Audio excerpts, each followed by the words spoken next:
সমস্ত ফতোয়াবাজ যারা কোথায় কোথায় ফতোয়া দেয়, আমরা সবাই জানি বেহেশতে দেওয়ার মালিক কে। এটা তো আমরা জানি। তারা বেহেশতের টিকিট বিক্রি করে। বাংলাদেশের 90% মানুষ মুসলমান। আমরা আল্লাহ এবং রাসূলকে মানি, আল্লাহ রাসূলের নিয়ম কানুন আমরা মেনে চলি।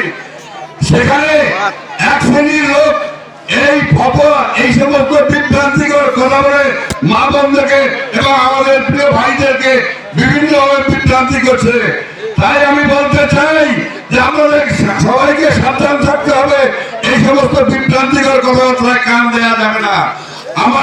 আপনারা সবাই জানেন, আমরা 1971 সালে 30 লক্ষ শহীদ এবং 2 লক্ষ মা বোনের ইজ্জতের বিনিময়ে এই বাংলাদেশ, যে দেশটাকে তখন যারা স্বীকার করে নাই, যে দেশটাকে যারা মানে না, সেই নির্দিষ্ট ভূখণ্ডে দাঁড়িয়ে তারা রাষ্ট্র পরিচালনার দায়িত্ব নিতে চায়। এই সমস্ত প্রচারকদের কাছ থেকে আমাদের সবাইকে থাকতে হবে।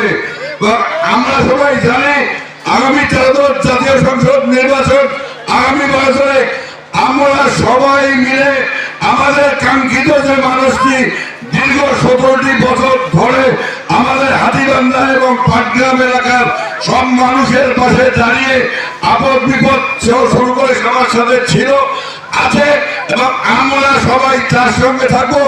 আমাদের মার্কা ধানের শীষ।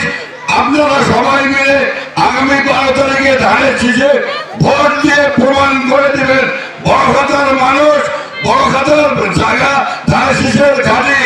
মার্কা আছে, কোন সে মার্কা? কোন সে মার্কা? মা বোনদের হাত উঠছে না, মা বোনদের হাত দেখতে চাই। সবাইকে দু হাত তুলে যাতে আহ্বান জানাচ্ছে। 12 তারিখে মার্কা কে? মার্কা আছে রে, মার্কা আছে রে, কোন সে মার্কা? সবাইকে ধন্যবাদ রেখে, যেহেতু সময় সংক্ষিপ্ত, আপনারা আমার প্রধান অতিথির বক্তব্য শুনবেন। সবাইকে শুভেচ্ছা জানিয়ে আমি আমার কথা শেষ করছি। বাংলাদেশ জিন্দাবাদ, বাংলাদেশ জাতীয়তাবাদী দল জিন্দাবাদ। ধন্যবাদ সবাইকে। আসসালামু আলাইকুম।